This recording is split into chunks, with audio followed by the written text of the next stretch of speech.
Ew. Noah, you're back. I'm here. This is so cool being like the switch from how it was to now, like how much you've progressed. Like this is a real upgrade. You know what I mean? Yeah, well, we were chatting before locking this in and going like, fuck, we've both grown so much since it's been a year since we last spoke. What's changed in the last year? Everything besides having a baby, leaning more into content, doing a world tour with Raw Dawg, climbed Kilimanjaro, ran with the Bulls, did Barcelona, um, new sponsors, things like that. Crushing. It's like the big things, yeah. Yeah, I asked you when you were in the Uber on the way here, I said, can you think about your life for 30 seconds and tell me what comes to mind? And you said, content creation makes stupid money and traversing a relationship with co-parenting. Yeah.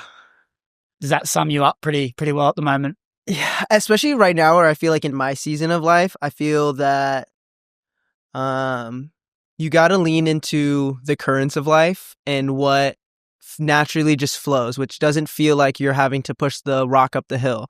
And for me right now, content creation is just flowing and learning how to make money and monetize and work with brands and building a good portfolio is finally paying off. Like all these things that have been watering are finally like some of them are sprouting, which is really cool. And then just traversing co-parenting has been a whole new battle, challenged me like personally, and also the first time I've really had to think about like, what do I want? Morals. How do I want to raise a kid? What does life look like now? There's so many different ways to approach things. It's hard to even look past like 6 months from now because like 6 months ago, life was already so much different. So trying to make like a 5-year plan is near impossible what it feels like. Life always be throwing stuff at you. At the start of the year, on your goals for 2025, did you have being a dad? Dude, no. By no means was I planning on approaching that. Luckily, I'm very privileged to have the opportunity where I have all the free time and I have the money to provide for this kid. So I'm honestly excited to have the kid. The relationship's been really hard and it's taught me a lot about myself, and we're learning to co-parent and get along and approach how we want to raise this kid. But I'm stoked for the kid. His name's gonna be Luca. He's a boy and he's born in like a month and a half from now. So it's starting to get more and more real, and I'm like, I don't know. I'm nervous but not nervous. More just to actually see him in person. I'm anticipating. I'm really excited, but just like anything else in life, like I have the confidence in myself that I have no idea what I'm doing. Obviously, like I still feel like I'm a kid. But I trust that I'm going to figure it out, and I have the confidence that whatever problem comes up, like I'm going to figure it out. Especially with babies get sick. All problems always happen, you know? And I'm very thankful for the opportunities that I have that have taught me to be calm during the storm. You know what I mean? Because I'd be shitting myself 2 years ago if I was that person in the situation that I am today. It's crazy how perfect everything really is. Hey, like when you think about if this happened even 12 months ago, right? The position that you would have been in, and perhaps the way you would have been feeling when you get a call or you find out that your girl's pregnant, but wasn't even really your girl. Okay, T. So me and I'll just say her name, Jess, we had previously dated, what was it, like 3 years now ago, for about a year and a half. We split up, and then we were like back and forth. She was just that girl, man, that like I'm really good at walking away and accepting reality as is, but I just could not. It was just back and forth all the time. And this time we had like rekindled. I had dated someone else, and then this was after the fact, and we kind of like rekindled, just like touching base. Obviously we had sex, and we were like, okay, this was really nice, but like let's keep going our separate ways, like, you know. And then a month later, I was literally dating someone else, or I just started dating someone else. And then she calls me that she's pregnant, and I was like, you're fucking kidding me. And then we waited until the first like trimester was basically over, because like there's always a chance of like miscarriages and stuff, so I didn't want to just like scream to the world if it wasn't like 100% sure that was going to happen. Healthy baby, so that's cool. And then where I was like, okay, like, fuck it, I have to try this. Like in my brain, I feel like in the back of my head, I knew that like I didn't want to get forced into something that I didn't choose. And I think something in that situation's really was the first time morally I've really been challenged, where it was like, okay, like I didn't ask for this, nor did I like choose this, and now I'm being thrown into having this kid. She was gonna keep it 100%. There was no option of like not having the kid. So I'm like, I'm there. So either I'm an absent father or I decide to go in all of this. And I wanted to at least give the relationship a chance. I think I owe it to the kid to do that. I was very blessed that my parents cuddle every night on the couch. I've literally never heard them argue, and it's really essential to me, me and Jess's relationship to be good, so that I can give my kids the exact same thing.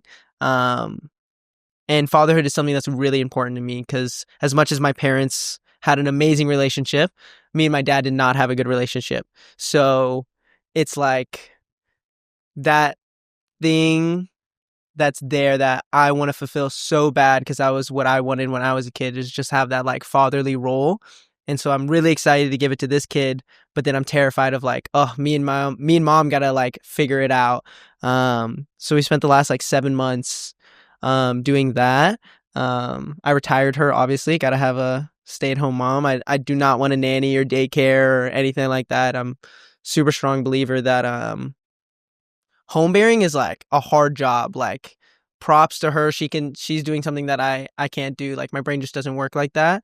But that is so important. I think there's so many studies that show, I don't want to say like negligence, but kids who go to daycares, like it just fucks with their childhood and their chances of success and so many different opportunities, versus like being at home and getting the nurturing. Like, I want my kid, like the first 3 years are so important. Having a secure attachment style, being able to go through relationships and not have this like back and forth thing.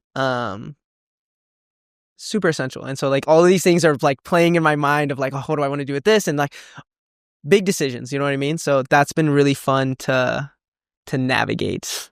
Yeah. Yeah.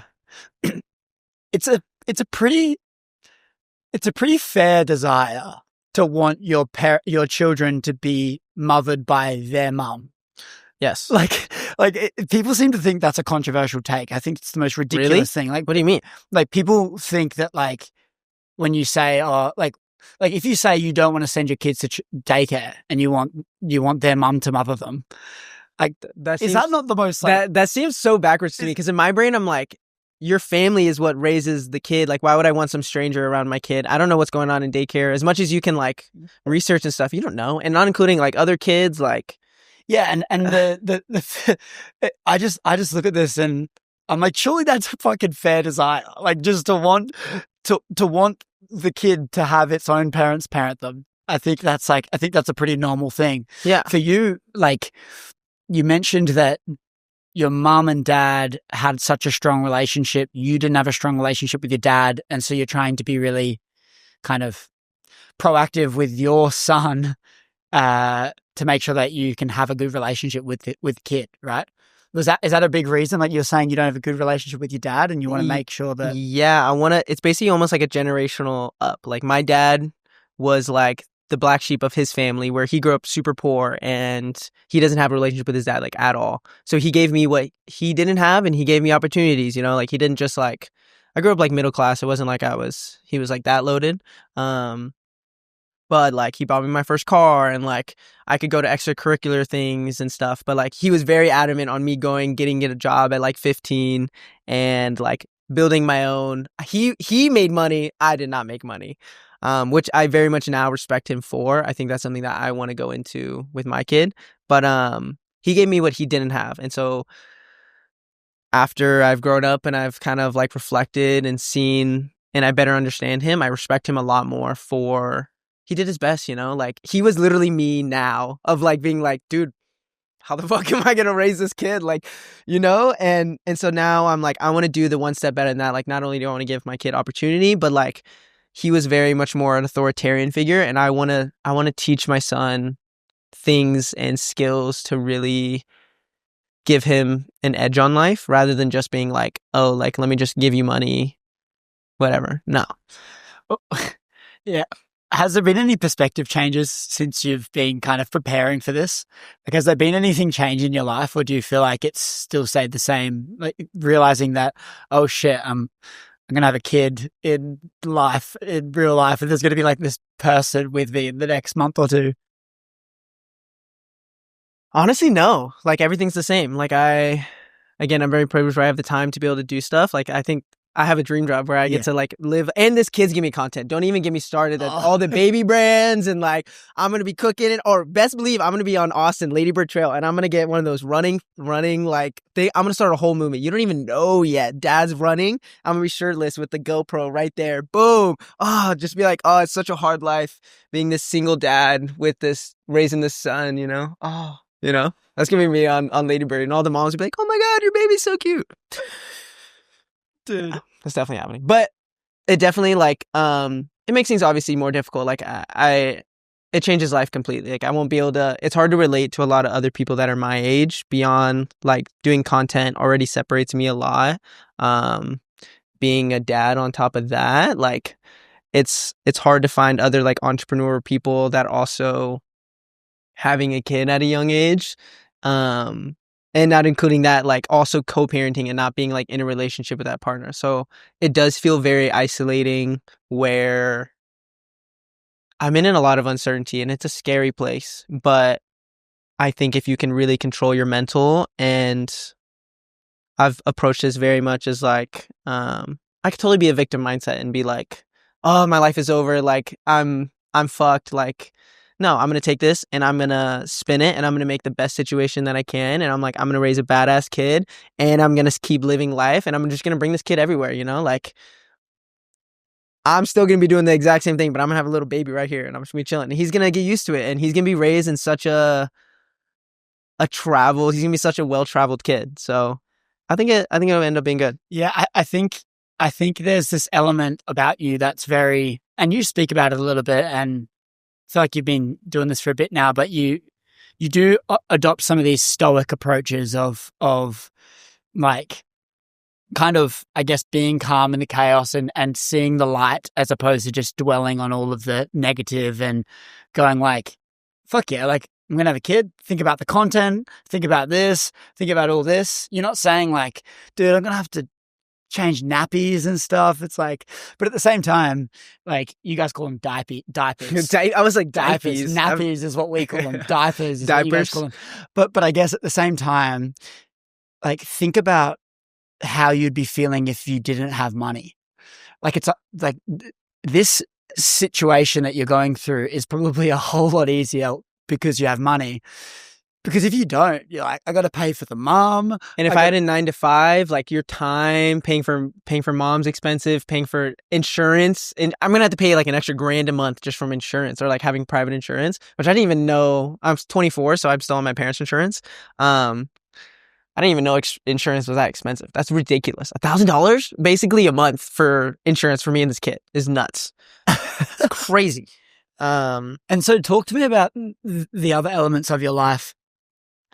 I feel like since we last spoke, when we last spoke, you were heavily focused on Raw Dawg. It was kind of this, it was at the core of what you were doing, really. Like, yeah, I guess things were booming. It was about a year ago. The run clubs had just got shut down. So it was a bit of hype, and you couldn't do these run clubs, but like, it was this massive brand. You guys were doing all these group deals, and while you're still doing all of the run clubs, like you've got one tomorrow, that's why you're in LA, there's so many more pillars of your life.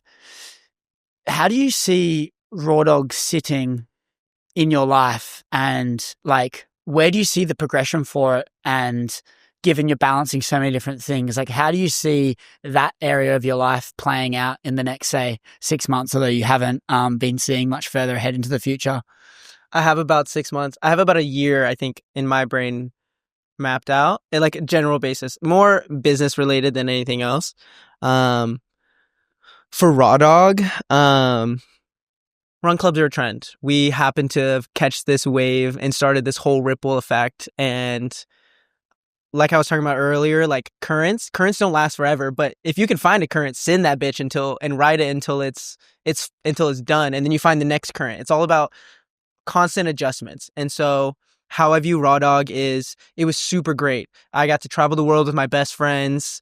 I got to inspire people to get into running and do all these things. I take Raw Dog as a whole as a win already, even if nothing else happened.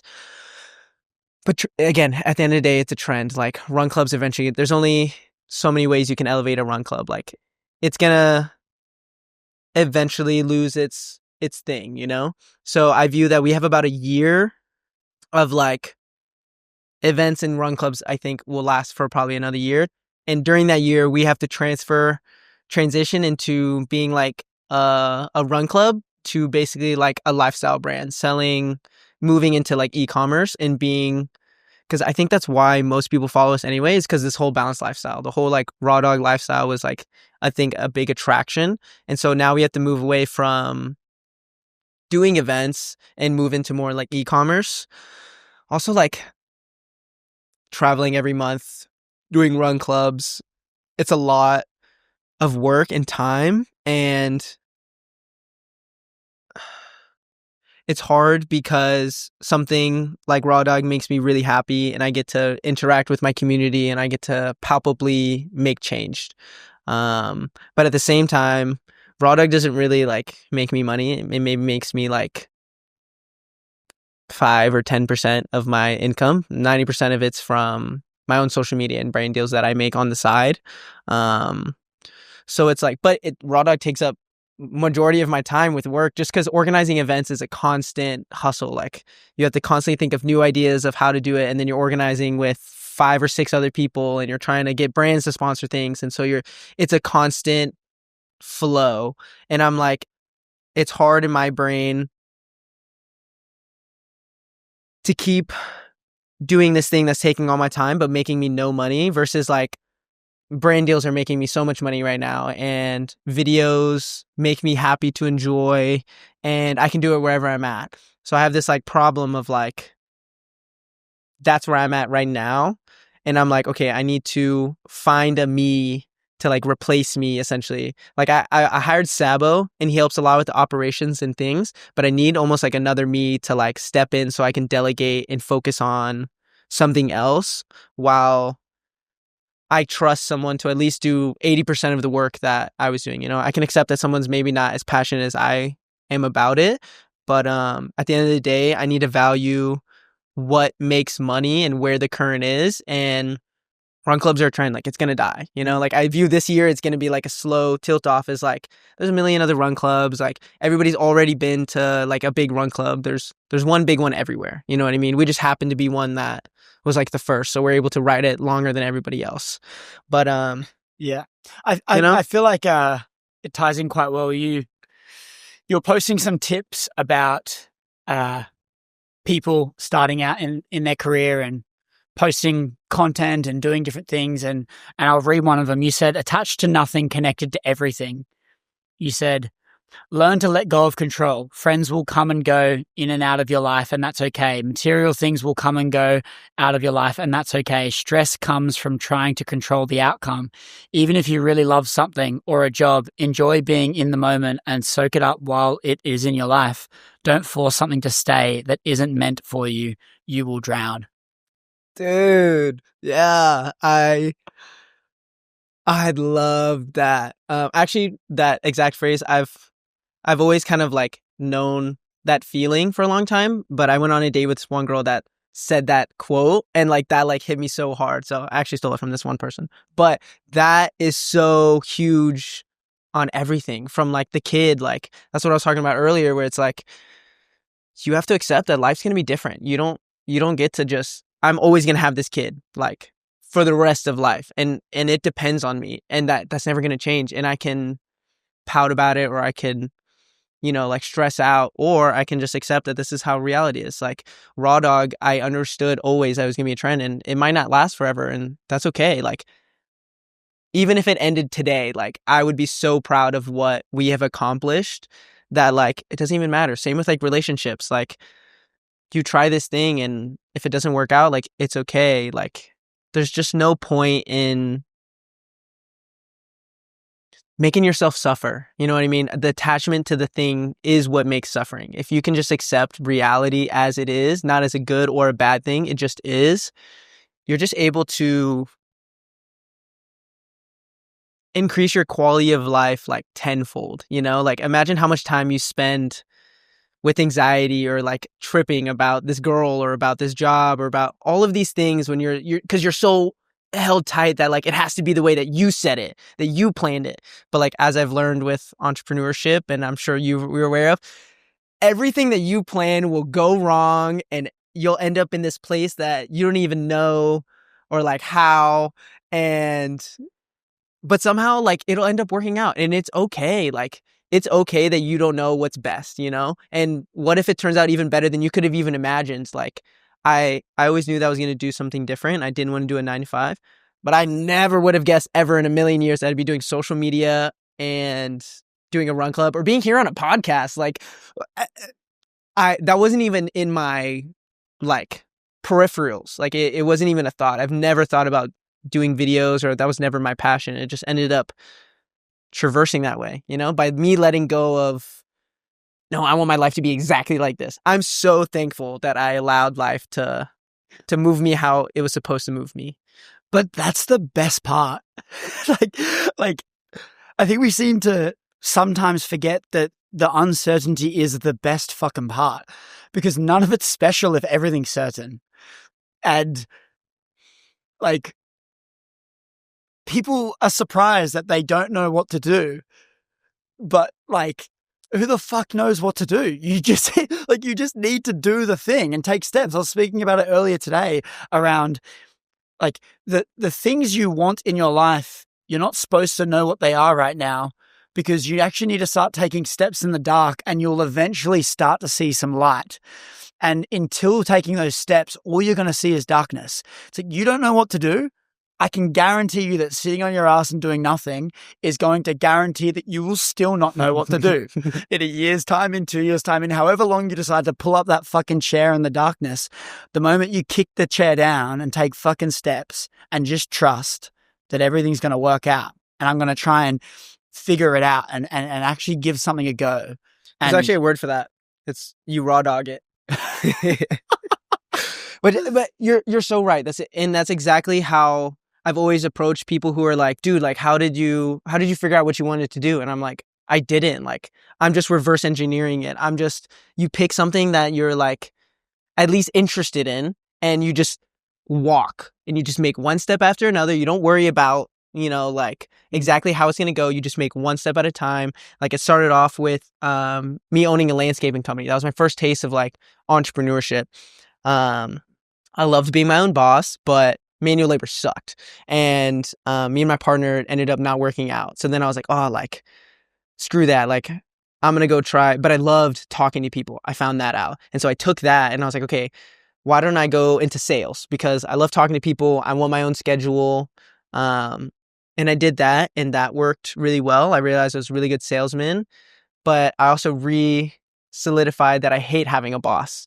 And so then the next thing was, I had social media at the time. And so then I was like, oh, let me go into this. And I went into a trade and then I got into tattooing and I was like, I want to try being more creative. And then through this trial and error of trying things and figuring out what I don't like, and then trying this thing of like, oh, well, what if I try doing this? And then I got into events with Raw Dawg and I'm like, I found that was a whole new passion. Like public speaking's insane. I think I thrive in this like chaos of like trying to organize a room of 800 people and I'm walking around and I'm moving and I'm getting people hype and I understand like every single step of a event that it takes to be an amazing one. And I'm like, you got to think about the smell when as soon as people walk in, what are they hearing? Like what are they seeing? And it's like I've learned now that like I love events. So even if Raw Dawg doesn't end up working out, I know that like that's something that I collected the skill and I can take doing something else, even if it doesn't work out.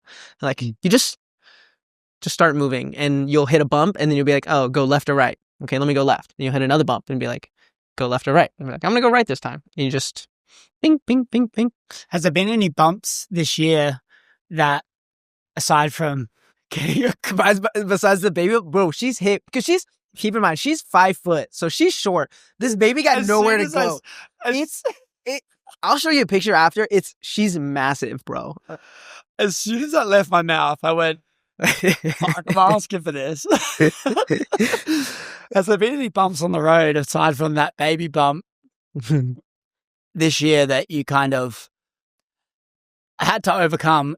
Because I think there's this element of people following you online, or me, or anyone that they follow online, and they put you on a pedestal and they idolize you. And the problem with that is when you idolize someone, you're basically only seeing their highlights, not their lows. Is there any lowlights you think that people aren't seeing or aren't understanding that will help give context to more of the full picture of your life? Or is life just fucking amazing? I feel like it depends on what area of life. I feel like I don't ever like adding a label on top of entire, but different sections. Like business wise, it's been good and it's been fruitful, but at the same time, part of being like an owner of a business is that you are the one who's liable for everything. And so there's some times where I'm like completely stripped of cash because I ordered a bunch of inventory and you're in between this and a brand hasn't paid you yet. And like you have to pay employees and you're sitting there at like negative $500 and you're like, okay, well, I have money coming in a week. So I have a week of figuring it the fuck out. So like there's that part, which is a constant stress of navigating money flow and how to invest and trying things and also like traveling and spending money that way.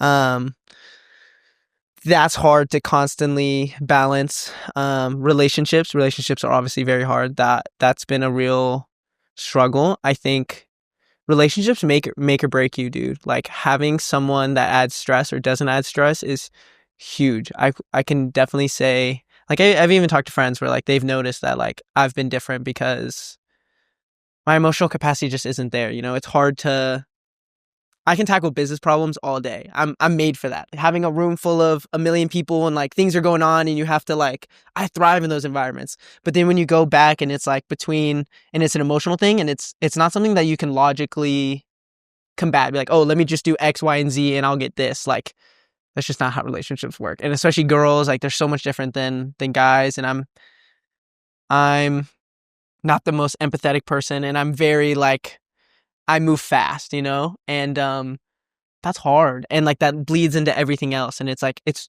been a real hard lesson to learn to like stay balanced in all of it through the thick and thin of everything happening. I've wanted to rip my hair out. I can't tell you how many times, or like I've just sat in a room and I'm like, my life feels like it's falling apart where like I just paid for all these things. Raw Dawg needed a random expense and I have like literally, and then I have to pay an employee and I have no money. And then something's happening with like my girl and then like I'm just about to explode. And then my dog like pees on the floor or something, you know, like there's always situations like that where you're like, I don't know how I'm going to get out of this. Like there's so many times where you feel hopeless.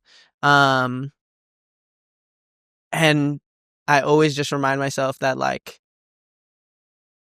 I feel like the universe is testing me. And I feel like through all these dark times and when these things are happening, that this is where everybody else gives up and fails. And this is the exact reason that why I'm going to be successful, because I'm going to push through this and I'm going to get 10x, which is literally what happened. The last 7 months honestly sucked. I've never been in such a low position. Like when I was on Kilimanjaro, that was like peak me and my baby mama fighting. And that 1 week, I was just like the entire time on the mountain, I was just like, what am I going to do, bro? Like, I'm fucked, you know, like I couldn't see a light, you know, and it felt very alone because I didn't feel like none of my friends have pregnant, you know, girlfriends, or they're having these relationship issues. All of them are single and just having a blast, you know, and making money. And it was a new difficulty that I hadn't faced that wasn't like career or like money involved. It was like this moral dilemma of like, what do I do, you know? And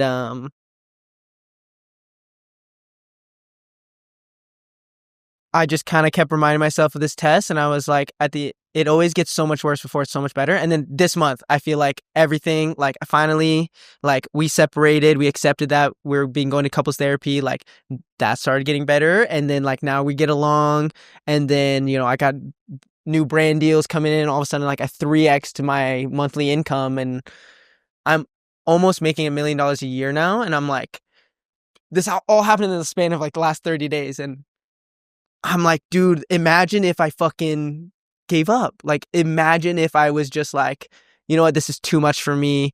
I can't do it. Like, imagine if you just let the pressure crack you. And the only reason I had all of these rewards was just because I was willing to sit through the suffering. And I'm like, that kind of got me fired up. Like, it gets me excited knowing, like, I feel like next time I go through some, like, I don't know what else the big problem is. I don't even want to know or think about that because I just got through this one. But whatever the next problem is, I feel like there's going to be a part of me that's excited because I know that, like, I'm about to go through this tribulation and I'm about to come out so much fucking better. And I'm about to learn whatever lesson it is that I need to learn. And, like, I'm made for greatness. And the only way to get there is by building and testing myself and making myself strong. So it makes me excited to be like, bring on the fucking challenges. Like, fucking bring it on. Like, And you will smile and you will laugh when the challenge gets presented to you next time. 100%. And this is just what happens. Mhm. Like, the more shit we go through, the easier the shit becomes. It's as stoic as it gets. Mhm. It's like, you want an easier life, go through more shit. And this is what happens. You go through enough that all of the shit kind of becomes funny. Mhm. Like, you laugh at it. Everything goes wrong during an event. You're like, ha, okay, let's just do this and let's do that. And then I guess we just pivot over here. It just becomes, you just learn to take away the good and the bad out of a situation. It just is. This is what it is. And I think if you're able to do that, what can fucking stop me?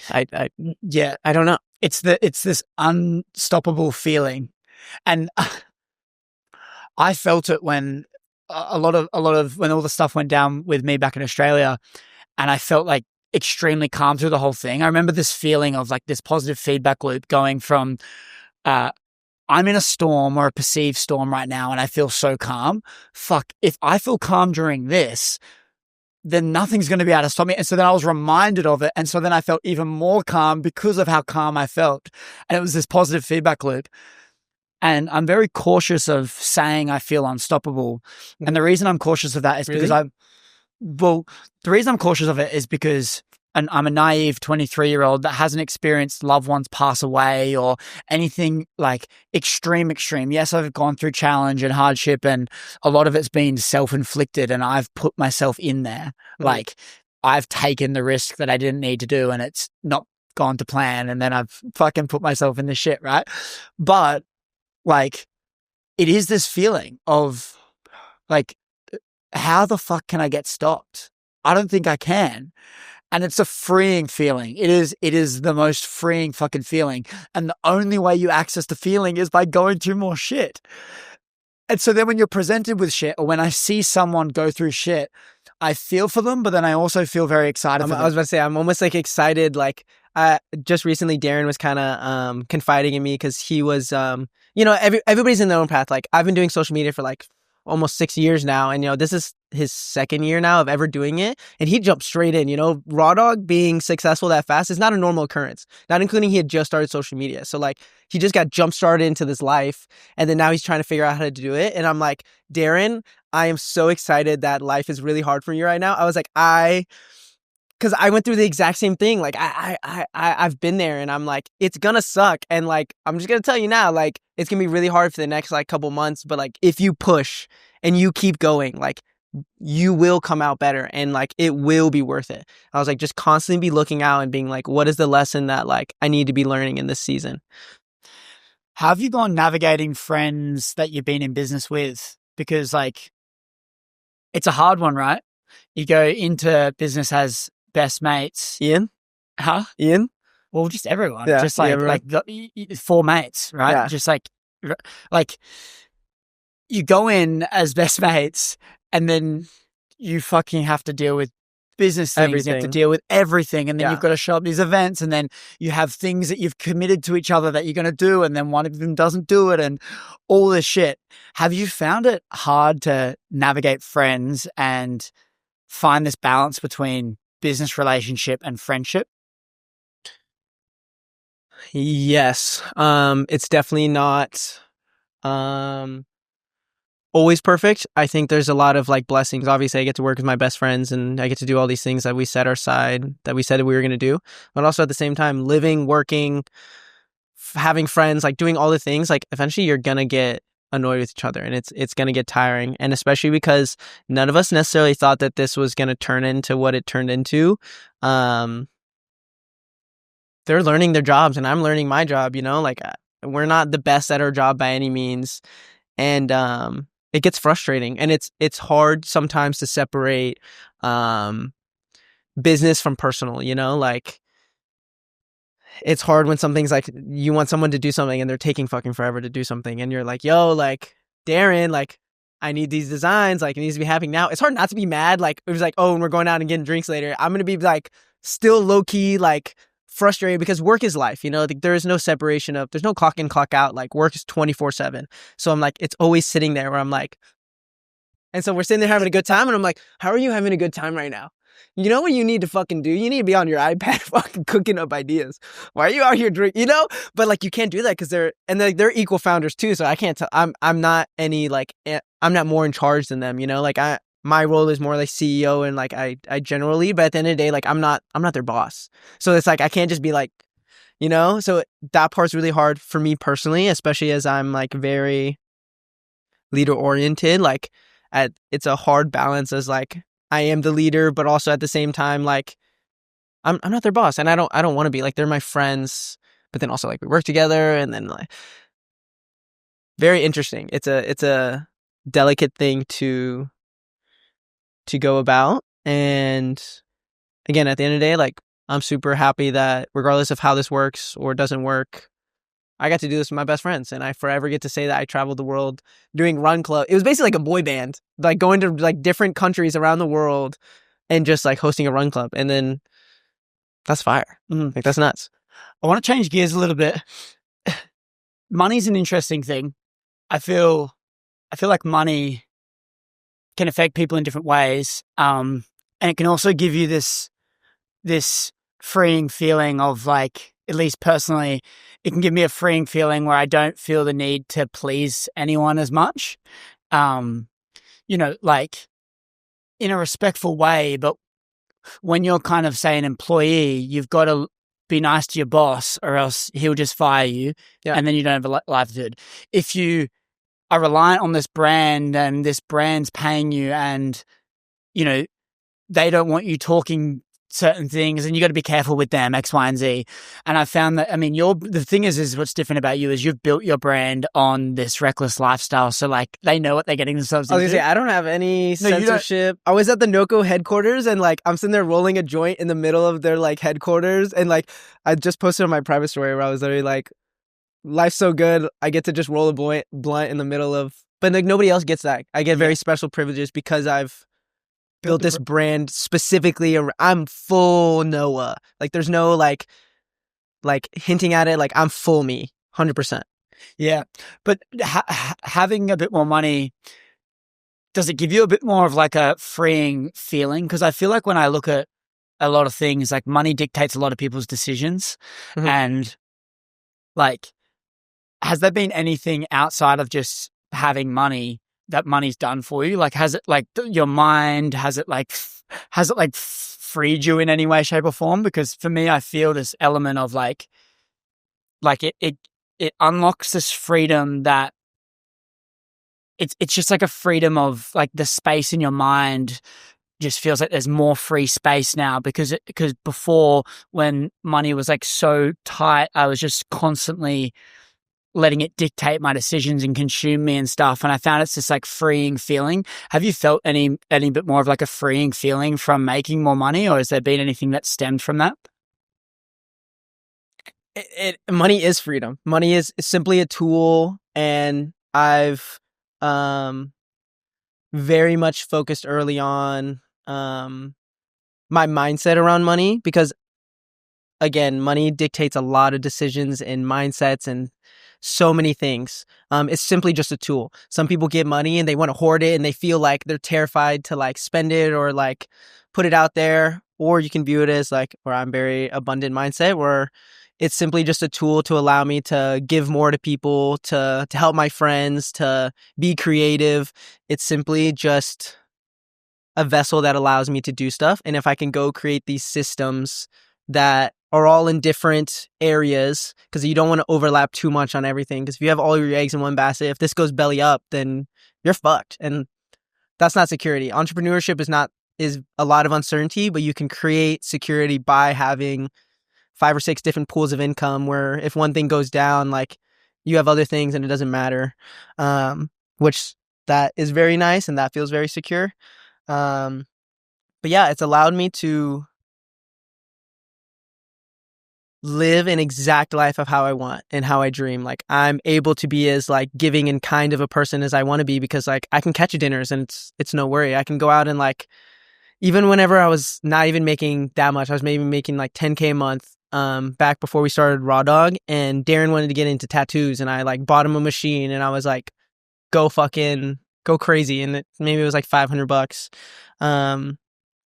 But like before that wouldn't have even been a option. You know, I wouldn't have been able to be as generous, but now I can like, I feel like my purpose really is to serve and give value to others and to inspire. And I can really, money allows me to lean into that. If I didn't have money, I can't even take care of myself. How am I going to take care of other people? Yeah. You know? You mentioned a lot, and we've seen it in the last conversation we spoke about it as well. But you've mentioned that you love giving and you love helping the people that you're close around. But earlier in the convo, you were saying that you aren't a very empathetic person. Like you struggle to have empathy on people's situations. It's this interesting balance. I wonder why you want to be so giving, but then you also lack empathy.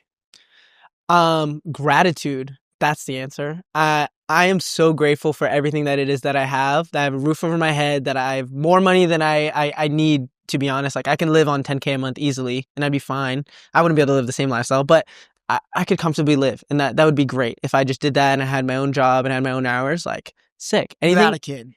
Yeah, without a kid. Oh yeah, with the kid. Okay, maybe I need more money, but it's my way of showing appreciation. Like thank you to the universe or whatever you believe in, and I'm grateful for the opportunity that I have. And it's like I have all this emotion of like I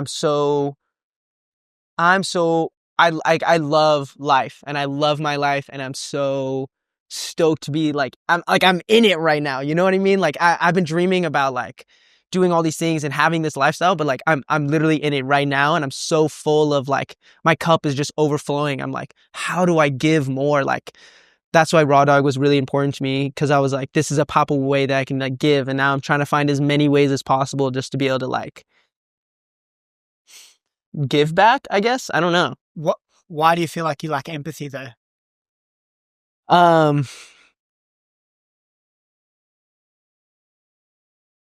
I don't think those two are correlated at all. Like as much as I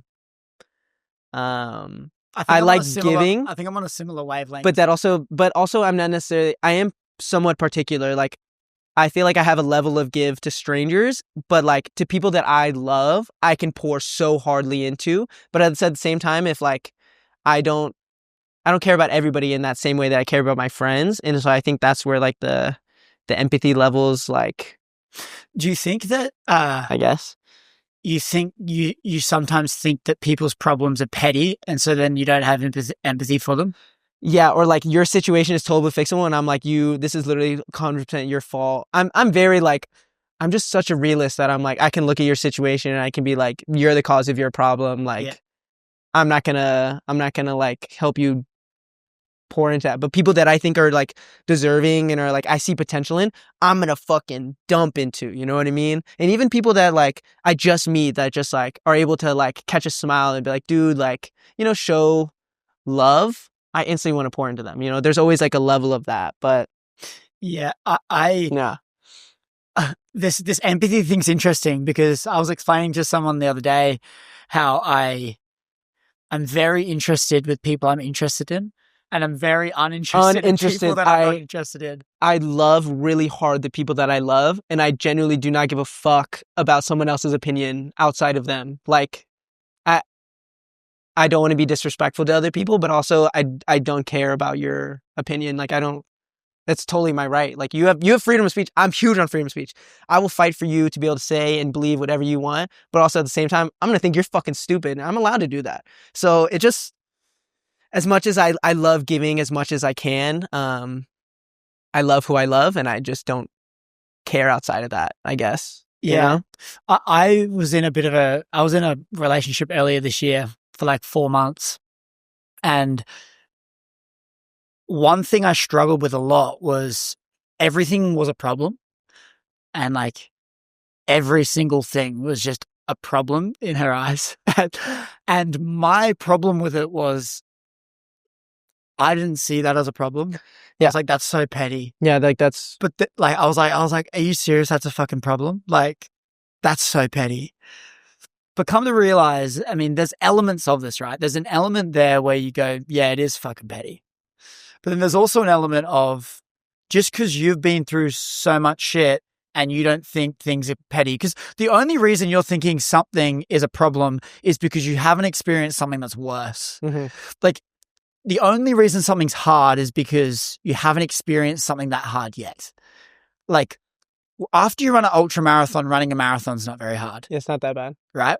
Yeah. Because you've done the ultra. It's like once you've gone through something so hard, something that's less hard is not hard. Yeah. And so I think when you're people like us who maybe just like to take risk a lot and like to, you know, put everything on the line, what comes with that is a bit more challenge, and it kind of expedites this rate of growth in that realm. So then when you meet people that maybe haven't done the same thing and they tell you their problems, it's hard to have empathy for the problems because you don't really think they're that big of a deal. Yeah, it's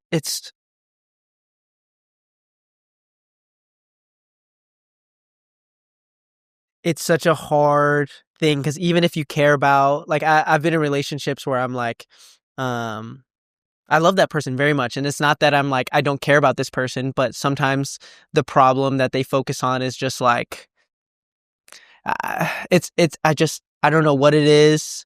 I just, sometimes I'm like, if I deem in my eyes, I'm like, I wouldn't have this problem and that I whatever, like, I don't care, but also at the same time I can understand the social cues of like, this is how relationships work. It's not about if I care about or I think that this problem is important or if it would affect me. It's not about me. It's about them feeling their emotion and understanding, hearing, and learning from that and allowing them to have their emotion. But it's hard as like entrepreneurs. I feel like it doesn't benefit you to be super empathetic of everybody's emotion, because like part of doing what we do is you're going to piss off a lot of people, and there's going to be a lot of people that are mad at you doing the thing. And if you're super empathetic, you're going to be like, every single person that's like, I hate that, you're going to be like, oh, okay, I'm sorry. And like, that does not work in a place of business or like any sales or anything like that.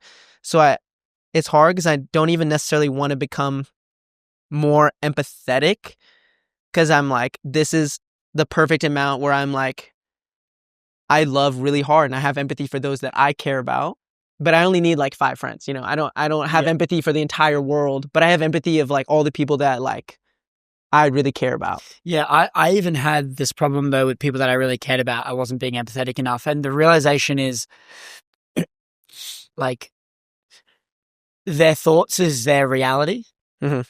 and that's what they're going through. And especially in a romantic relationship, like, if you don't make the woman feel seen, like, she's not going to feel respected. She's not going to feel loved. And so it's a slippery slope. And I've fell victim to it, where I've just maybe not given them enough attention of their problems, because I've belittled the softness. I've belittled their problems because I don't think they're like, fucking problems. Yes. And it's so hard. It's so hard. And so, but like, you kind of need to have this balance. I don't know the answers here. I'm single. Clearly, I don't know the answers. Me too. But like, I feel like you need to find this balance between not being like soft and just letting them like marinate in their problems, but seeing them, understanding them, respecting their stance so they feel seen, but then equally reminding them that that doesn't mean shit at all and that you're okay when that happens again. And so it's like this thing of like, there's a process. It's at first when they're speaking, shut the fuck up, one, and just don't try to solve the problem. Because like my biggest thing, like I've gone through couples therapy, which actually helped a lot, like a huge amount. And everybody's so different in their communication styles. It's not about just communicating your feelings, but communicating your feelings in a way that the other person understands them, which is the huge part. And so like the way that I understand, like I'm very direct. I want you to tell me what you didn't like, what you want me to do next time, and like that's it. But like on the flip side, like Jess wants me to like hear, listen, almost say back like what she said and validate the emotion and just sit there and hold the emotion with her, which was so hard for me to do because as someone who's not the most empathetic, if I don't view this problem as like, this isn't that detrimental, like say like, I don't know, I didn't something of like laundry, you know, or like, oh, I didn't pick up my clothes on the thing and like she's upset about this thing and doesn't feel heard or respected. And like in my brain, I'm like, are you fucking kidding me? Like, dude, like I have all of these issues everywhere else and you're really like crying over, you know, like that's where the empathy level really, I feel like I lack. But now through couples therapy, I've very much understood that I'm like, sometimes you have to hold the emotion. And then after you hold the emotion for them and that's past, that's when you give reassurance. And that's where like the rock of like being a man comes in and you're like, that's where the problem solving is like, okay, I'm here for you. You just need to do like this, and this, and I can help you do this thing. You just give support. You can be like, I can help you. Don't just do the problem for them, but be like, I can help you do this, and this. Oh my gosh, that helps so much. It's hard. It's hard to do. And it's hard to figure out words and to do this process, but it works, dude. Once you understand the girl's psyche, everybody just needs to go to couples therapy because like, not even to be like in a manipulative way, but like, it's like you're able to handle problems effectively. Cause like, just as an entrepreneur, you know, you see a problem, you adapt to solve the problem. I think you're ignorant if you constantly run into these like problems or say like relationships and you don't self-reflect to be like, okay, how can I approach this problem that I continuously have and how can I get around it? You know, maybe I can't fix me having empathy. I can't just suddenly be like, give a fuck about me putting my clothes in the laundry or whatever the fuck, you know, the problem is.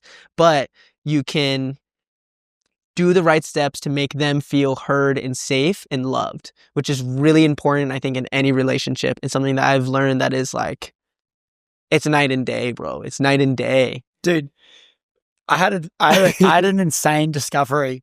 This girl taught me it.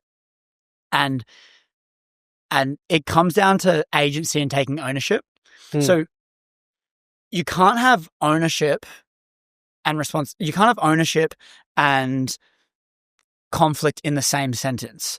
So what I mean by this is like, if everyone took ownership on the problem, there's no pointing fingers, there's no conflict, right? So if you think about it, I do something that you don't like. If you go, you did this, this, and this, versus I say, I felt this, this, and this, it's just like non-violent communications. Instead of pointing the finger, you're like pointing it at you. Yeah. So if everyone took ownership, so I did something that you just fucking hated. And then you were like, yo, Chris, I just want to let you know, like, what you did just there, like, I felt pretty shit about. It's not you, I'm working on it, don't worry about it, but I just thought I'd let you know that I felt pretty shit from you doing that. Then all of a sudden, you're like, oh, fuck. Like, dude, I made this guy feel bad. How did I make him feel bad? What did I do wrong? Oh, I did this, and this wrong. And then the person who felt wrong is working on himself as well or herself because they've taken ownership too. We're both motivated to improve on the problem that happened without pointing any fingers. There's no conflict. And so in a relationship, it's like, if we can just take ownership with all the problems. So you didn't do the laundry. Your partner who's baby mama who's living under. I love that word. It's just so funny. My baby mama at home right now. She out home at the home I'm paying for right now.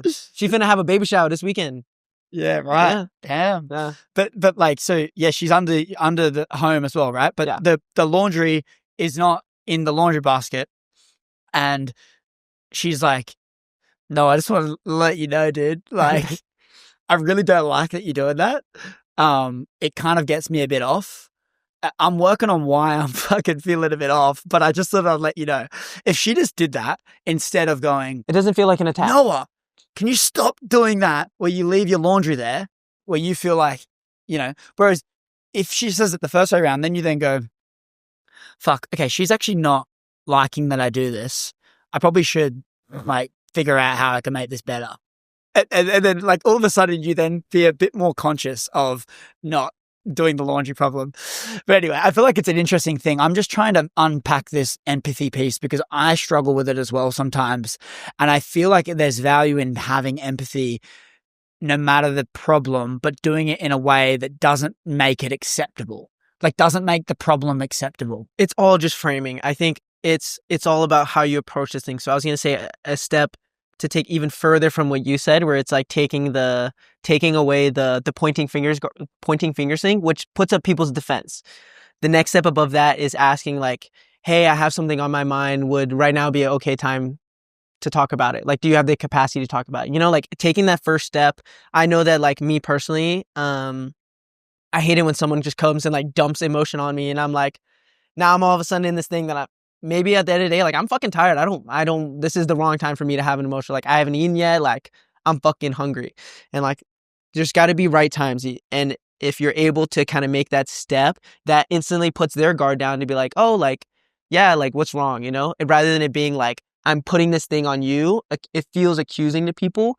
You're able to like frame it in a way that doesn't bring up their defenses and allows them to actually hear the thing. Because again, communication is simply not just communicating your feelings, but communicating your feelings in a way that someone else can understand it. It's just all framing and how you approach everything. Otherwise, you're just gonna like, if you want to do it your way, like that's where the control part goes. And also ego, like, would it be nice if I could just communicate really bluntly to your girlfriend and just be like, dude, come on, this is stupid? That'd be great. Yeah, of course. But reality is just like, that's just not how it works. And understanding and being able to not let your ego get in the way of being like, oh, well, I shouldn't have to do this. That's just your ego. That you're the problem at that point. If you can simply change the way that you communicate, you can just solve so many more problems. Because most arguments are simply just bad communication. One thing led to another thing, which you accidentally triggered this thing, which then triggered this thing. And then you're in this cycle of like constant fighting versus like all you had to do was just frame differently. And maybe if you came and approached in a way that out of curiosity or out of a way of like, if we can actually have a conversation about this, that could have totally avoided and totally changed everything. It's crazy the effects of communicating effectively and actually taking the time to learn about communication. Like they don't teach this shit in school and they don't teach it like, and most parents, 50% of marriages end in divorce. Like most people don't even know that. And it's not until, or at least for me, like I really didn't settle in until going to couples therapy and learning about all of these different things. It makes me more intrigued. Yeah, we're getting there, dude. I'm not fucking getting there. It's weird. I don't feel like a 24-year-old. It's hard to relate to other people because it forces you to grow up. Doing these things, all these things force you to grow up. Like you're running. Look at this production set. Like this forced you to grow up and mature more. To get to this level. For people, as we close this out, for people that are listening to this on the fence, you've got a lot of young audience as well that love you. And the reason I know that is because from the last episode, the messages I get of people just loving your message and like sending me different clips they've made from the podcast and stuff. But as we close this out, what's a message for someone that is on the fence, that's kind of a bit stuck on not sure what to do and I don't know, aspires to be you and do what you're doing? What's a message for someone in that state?